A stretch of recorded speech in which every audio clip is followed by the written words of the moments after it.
Pakistan super league 2026 की दूसरी शाम का दूसरा बड़ा मुकाबला जैसे ही लाहौर के ऐतिहासिक कज़ाफी स्टेडियम में शुरू हुआ, माहौल में एक अलग ही चमक, एक अलग ही धड़कन और एक अलग ही बेचैनी तैरने लगी। क्योंकि सामने थी दो ऐसी टीमें जिनकी पहचान सिर्फ नाम से नहीं बल्कि अपनी अपनी कहानी, अपने अपने जज्बे और अपने अपने एक एक खिताबी ताज से होती है। कराची किंग्स और क्वेटा ग्लैडिएटर्स दोनों के पास पीएसएल का एक एक टाइटल था। दोनों ने कभी इस लीग की सबसे ऊंची मंजिल को छुआ था और इसलिए यह सिर्फ एक लीग मुकाबला नहीं था, ये दो पुरानी विरासतों का टकराव था, दो जीत की भूखों का आमना सामना था। और उस पर भी कज़ाफी की रात जिसमें ड्यू की मौजूदगी ने टॉस की अहमियत को और बढ़ा दिया था। क्वेटा ग्लैडिएटर्स के कप्तान सऊद शकील ने टॉस जीतते ही पहले गेंदबाजी का फैसला किया, क्योंकि उन्हें अंदाजा था कि दूसरी पारी में गेंद गीली हो सकती है, स्पिनरों की पकड़ कमजोर पड़ सकती है, सीमरों के हाथ से स्विंग निकल सकती है। और इसलिए उन्होंने यही सोचा कि पहले कराची की बैटिंग पर दबाव बनाया जाए, बाद में लक्ष्य का पीछा करते हुए मैच को अपने तरीके से नियंत्रित किया जाए।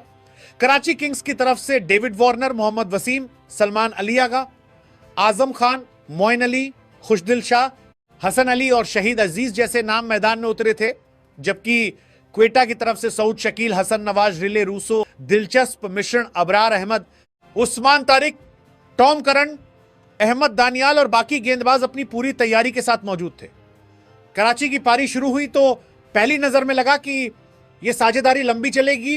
डेविड वार्नर ने अपनी अनुभवी आंखों और क्लासिक टाइमिंग के साथ पारी को स्थिर करने की कोशिश की, लेकिन दूसरी ही तरफ मोहम्मद वसीम, जो यूएई क्रिकेट से भी अपनी पहचान रखते हैं और जिनसे तेज शुरुआत की उम्मीद थी, सिर्फ 3 गेंदों का सामना करके बिना खाता खोले ही वापस लौट गए। और शुरुआती झटका लगते ही मैदान पर एक पल के लिए सन्नाटा सा छा गया, क्योंकि टीबीएस क्रिकेट में जब पहली विकेट इतनी जल्दी गिरती है तो मैच का पूरा मूड बदल सकता है। फिर तीसरे नंबर पर आए सलमान अली आगा और जैसे ही उन्होंने डेविड वार्नर के साथ हाथ मिलाया, कराची के ड्रेसिंग रूम में उम्मीद की लौ फिर से जल उठी। दोनों बल्लेबाजों ने क्वेटा के गेंदबाजों पर जोरदार चढ़ाई शुरू कर दी। स्ट्रोक प्ले में आत्मविश्वास झलका, शॉट्स में मंशा नजर आई और एक पल के लिए ऐसा लगा कि कराची किंग्स शायद यहां से 200 का बड़ा स्कोर खड़ा कर देगी, क्योंकि वार्नर की अनुभवी चमक और सलमान अली आगा की ताजगी ने गेंदबाजों की लय बिगाड़ दी थी।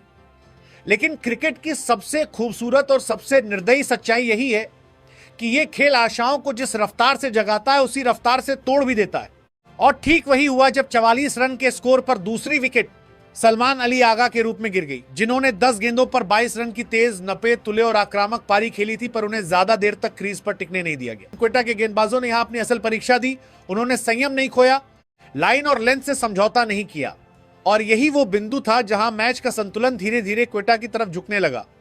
सात बैग ने 23 गेंदों पर 30 रन बनाए, एक संतुलित और उपयोगी पारी खेली, लेकिन वे भी साझेदारी को बहुत दूर नहीं ले जा सके और कराची की मजबूत दिख रही स्थिति पर धीरे धीरे बादल घिरने लगे। डेविड वार्नर, जो इस पारी की रीढ़ बने हुए थे, 22 गेंदों पर 35 रन बनाकर आउट हुए और उनके आउट होते ही कराची के लिए वो बड़ा झटका आ गया जिसका असर स्कोरबोर्ड से कहीं ज्यादा टीम के आत्मविश्वास पर पड़ा, क्योंकि जिस बल्लेबाज के कंधों पर पारी टिकी थी वही जब लौट जाए तो बाकी बल्लेबाजों पर दबाव कई गुना बढ़ जाता है। इसके बाद आए आजम खान, जिनसे बड़े हिटर की भूमिका की उम्मीद थी, लेकिन आज उनका बल्ला उस तरह नहीं चला जैसा उनसे उम्मीद थी। वे सिर्फ 14 गेंदों पर 14 रन बनाकर उस्मान तारिक की गेंद पर आउट हो गए। और उस्मान तारिक, क्योंकि उन्होंने इस पिच को बेहतरीन तरीके से पढ़ा, धीमी गति से गेंदबाजी की, जरूरत पड़ने पर गति में विविधता लाई और सबसे अहम बात यह समझी कि यह पिच नीचे रह रही है, गेंद उतनी उछाल नहीं ले रही जितनी बल्लेबाज चाहते हैं, इसलिए उन्होंने बल्लेबाजों को बड़े शॉट्स लगाने का मौका ही कम दिया। पिच का मिजाज भी अलग था, गेंद नीचे रह रही थी, बल्ले पर नहीं चढ़ रही थी और इस वजह से बाउंड्री निकालना आसान नहीं था, खास तौर पर उन बल्लेबाजों के लिए जो अपनी ताकत के सहारे गेंद को हवा में उछालकर खेलना पसंद करते हैं। कराची की पारी में बीच के ओवरों का यह संघर्ष ही असल कहानी बन गया, क्योंकि एक तरफ रन गति बनाए रखने की चुनौती थी और दूसरी तरफ विकेट बचाने की मजबूरी, और इन दोनों के बीच बैटिंग ऑर्डर एक एक करके दबाव में आता गया। ऐसे में जब मोइन अली क्रीज पर आए तो लगा कि अब कोई अनुभवी हाथ मैच को अंतिम ओवरों तक पहुंचाएगा और फिर अंतिम धमाका करेगा, और मोइन अली ने बिल्कुल वही किया जिसकी उनसे उम्मीद थी। उन्होंने सिर्फ 29 गेंदों पर 48 रनों की तेज, साहसी और बेहद प्रभावशाली पारी खेली, जिसमें टाइमिंग भी थी, पावर भी थी और मैच की समझ भी। उनकी ये पारी कराची किंग्स की सबसे महत्वपूर्ण पारी साबित हुई, क्योंकि जब एक छोर से विकेट गिर रहे थे, रन रुक रहे थे और क्वेटा के गेंदबाज दबाव बढ़ा रहे थे, तब मोइन अली ने न केवल स्कोरबोर्ड को चलाए रखा बल्कि आखिरी ओवरों में कुछ बेहतरीन शॉट्स लगाकर टीम को एक सम्मानजनक और प्रतिस्पर्धी स्थिति तक पहुंचा दिया। कराची किंग्स के 181 रनों के लक्ष्य का पीछा करने उतरी क्वेटा ग्लेडिएटर्स की टीम जब मैदान में उतरी तो जैसे रात की हवा में एक नया जोश, एक नई उम्मीद और एक नई कहानी घुल चुकी थी। और इस कहानी के पहले किरदार बने कप्तान साउथ शकील और उनके साथ ओपनिंग के लिए आए शमील हुसैन, एक ऐसा नाम जिस पर पिछले कुछ दिनों से सवाल उठ रहे थे, तंज किए जा रहे थे। लेकिन कभी कभी क्रिकेट ही वो मंच बन जाता है जहां खामोशी सबसे बुलंद जवाब बनती है। शमील हुसैन ने आज वही किया। उन्होंने अपने बल्ले से हर उस आलोचना को चुप कराया, हर उस शक को तोड़ा और हर उस आवाज को पीछे छोड़ दिया जो उनके चयन पर उठी थी। क्योंकि उनकी बैटिंग में सिर्फ रन नहीं थे, उसमें एक जुनून था, एक जज्बा था और खुद को साबित करने की एक खूबसूरत जिद थी। 24 गेंदों पर 52 रनों की उनकी ये पारी किसी तेज आंधी की तरह आई, जिसमें 4 शानदार छक्के और 5 खूबसूरत चौके शामिल थे। हर शॉट ऐसा जैसे दिल से निकली हुई एक बात हो जो सीधे बाउंड्री के पार जाकर गिरती थी। दूसरी तरफ कप्तान साउथ शकील ने भी अपने अंदाज में इस कहानी को संतुलन दिया। उन्होंने जल्दबाजी नहीं की, बल्कि समझदारी से खेलते हुए 25 गेंदों पर 33 रन बनाए।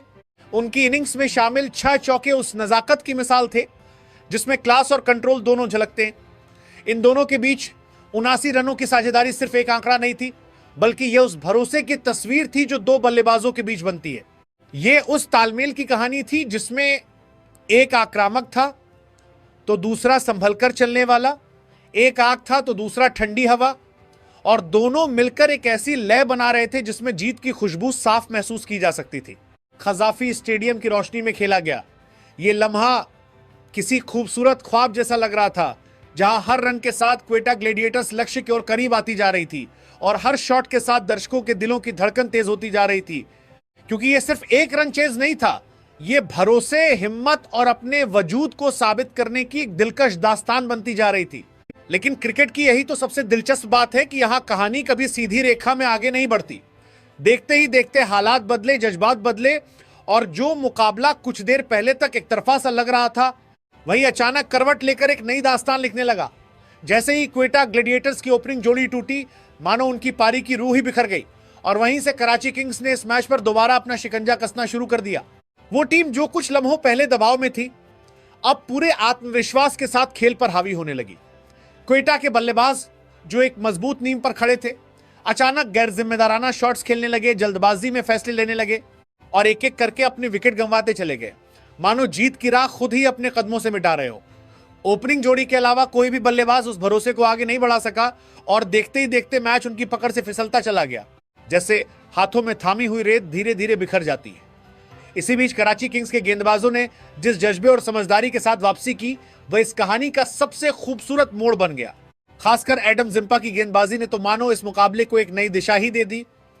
उनकी हर गेंद में चालाकी थी, हर ओवर में एक योजना थी और हर विकेट के साथ उनकी आंखों में जीत की चमक और गहरी होती जा रही थी। उन्होंने बल्लेबाजों को न सिर्फ रोका बल्कि उन्हें उलझाया, उन्हें गलतियां करने पर मजबूर किया और धीरे धीरे पूरे मैच का नक्शा ही बदल दिया। यह सिर्फ गेंदबाजी नहीं थी, यह एक एहसास था, एक लम्हा था जहां एक टीम हार के किनारे से उठकर जीत की कहानी लिख रही थी और दूसरी टीम जीत के करीब आकर भी खुद को संभाल नहीं पाई। कजाफी स्टेडियम की उस रात में यह मुकाबला सिर्फ रन और विकेट का खेल नहीं रहा, बल्कि यह जज्बात, उतार चढ़ाव और किस्मत के बदलते रंगों की एक ऐसी रोमांटिक कहानी बन गया जिसे हर क्रिकेट प्रेमी लंबे समय तक याद रखेगा।